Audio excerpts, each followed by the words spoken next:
Hello students, question number 22 from JEE Main 2021, 20th July, shift 1. The question is, let A is equal to 1 minus 1 0, 0 1 minus 1, 0 0 1 and B जो matrix है वो है 7 a to the power 20 minus 20 a to the power 7 plus 2i where I is an identity matrix of order 3 cross 3.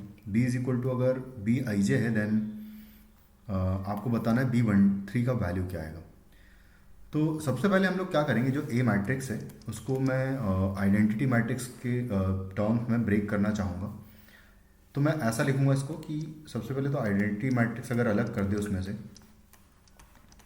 1 0 0 0 1 0 and 0 0 1 plus बाकी जो बची हुई matrix होगी A matrix में वो होगा 0 माइनस 1 0 फिर है 0 1 माइनस यहाँ 1 नहीं आएगा, यहाँ पर -1 आएगा और यहाँ पर 0 और यहाँ होगा 0 0 एंड 0. कुछ इस तरीके से आ जाएगा. अब जो C मैं क्या करूँगा कि जो A मैट्रिक्स है बेसिकली उसको लिखूँगा मैं I plus some C matrix, इसको मैं C मैट्रिक्स कह दूँगा. ऐसा इसलिए कर रहे हैं क्योंकि मुझे पता है कि जब मैं C स्क्वायर निकालूंगा तो C स्क्वायर का वैल्यू या C क्यूब का वैल्यू कोई ना कोई तो पूरा नल मैट्रिक्स आने लगेगा. तो इसीलिए हम लोग 20 पावर तक पहुँच पाएंगे. तो देखो C स्क्वायर का अगर वैल्यू निकालेंगे तो आएगा 0 माइनस 1 0 0 0 माइनस 1 0 0 0 का मल्टीप्लिकेशन अगर करूँगा मैं सेम इसी मैट्रिक्स में 0 माइनस 1 0 0 0 माइनस 1 एंड 0 0 0. तो this multiplied by this will be 0, पूरा 0 हो जाएगा. फिर इसका मल्टीप्लिकेशन इसमें करूँगा अगर तो ये भी पूरा टर्म 0 आएगा, लेकिन बस यहाँ पर एक एलिमेंट आ जाएगा 1. उसके अलावा इसका मल्टीप्लिकेशन इधर करूँगा तो ये 0 पूरा, और लास्ट रो में कोई एलिमेंट है नहीं तो मेरे ख्याल से ये पूरा रो 0 0 0 आ जाएगा. और सेम में लास्ट रो तो खैर पूरा ही 0 है तो उसका मल्टीप्लिकेशन आप किसी में भी करोगे तो 0 ही आएगा. C क्यूब एक बार अगर निकालेंगे तो आएगा 0 0 1 0 0 0 0 0 0 का मल्टीप्लिकेशन इनटू C मैट्रिक्स करूँगा मैं. तो C मैट्रिक्स है 0 माइनस 1 0 0 0 माइनस 1 0 0 0. जब फर्स्ट रो का मल्टीप्लिकेशन करूँगा तो लास्ट रो में कुछ है ही नहीं, तो ये एलिमेंट जो है लास्ट रो वाली एलिमेंट से ही मल्टीप्लाई होगा. जब मल्टीप्लाई करेंगे तो जहाँ से आने की पॉसिबिलिटी थी वहाँ से तो 0 0 0 आ गया, तो बाकी तो 0 0 0 आना ही है. यानी कि ये आ गया नल मैट्रिक्स. C क्यूब जो है नल मैट्रिक्स आ गया. तो जब मैं यहाँ पर A की पावर 20 निकालेंगे तो A की पावर 20 का मतलब क्या होगा, A की पावर 20 मतलब I प्लस C की पावर 20. तो I प्लस C की जो पावर 20 होगा वो हो जाएगा 20C0 into identity matrix plus 20C1 into C आएगा C मैट्रिक्स एंड प्लस आएगा 20C2 into C square matrix 20C3 into C cube matrix से लेके इस तरीके से बाकी टर्म्स आएगी. लेकिन इसके बाद वाली सारी मैट्राइसेस नल मैट्राइसेस होगी क्योंकि C क्यूब हमारा जो वैल्यू है C क्यूब का वो नल मैट्रिक्स आ चुका है. बाकी सबका अगर वैल्यू सब्सटीट्यूट करूँगा 20C0 इज़ 1 तो यहाँ पर आइडेंटिटी मैट्रिक्स होगा एंड प्लस यहाँ पर अगर देखें तो ये हो जाएगा 20 इंटू C मैट्रिक्स प्लस यहाँ पर अगर देखें 20C2 का वैल्यू हो जाएगा 20 into 19 upon 2 into C square matrix आएगा कुछ इस तरीके से. और उसके बाद फिर नेक्स्ट प्लस आगे तो खैर पूरा नल मैट्रिक्स ही आ जाएगा.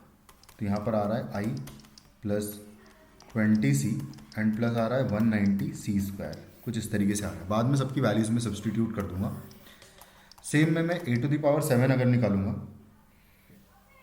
तो A टू द पावर 7 भी सिमिलर पैटर्न में हम लोग निकाल लेंगे. तो A टू द पावर 7 का जो वैल्यू है वो आ जाएगा हमारे पास I plus C to the power 7 यानी कि 7C0 plus 7C0 into identity matrix plus 7C1 into C plus 7C2 into C square और उसके बाद वाली सारी मैट्रिसेस नल मैट्रिसेस होगी.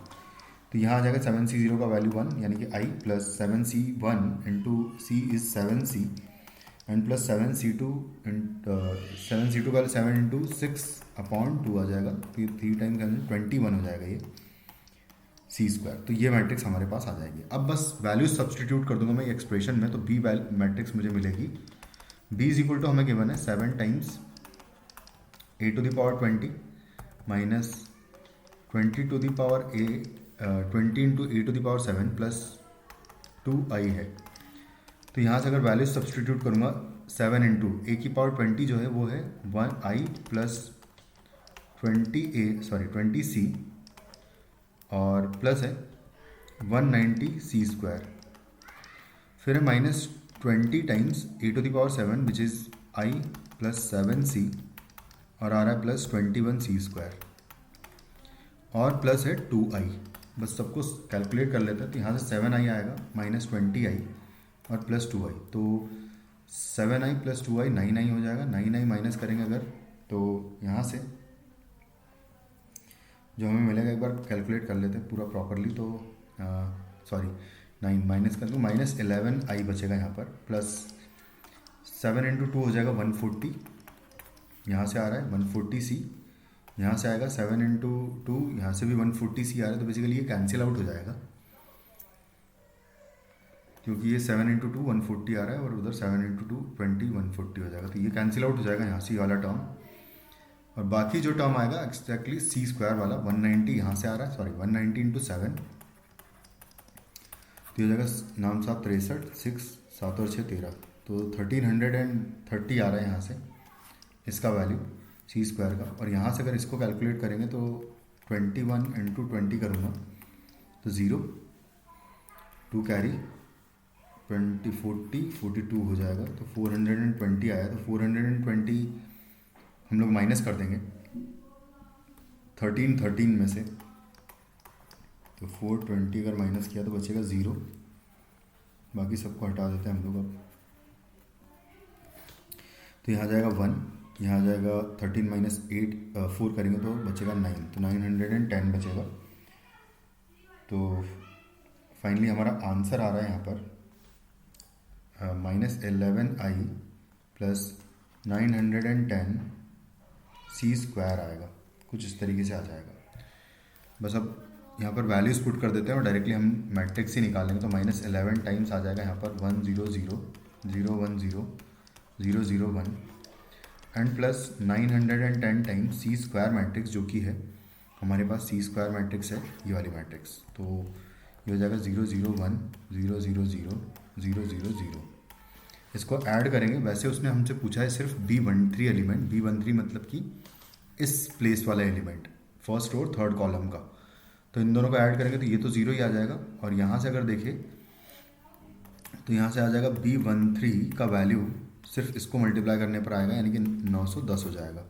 तो फाइनली हमारा आंसर हो जाएगा 910 इस क्वेश्चन का। Thank you.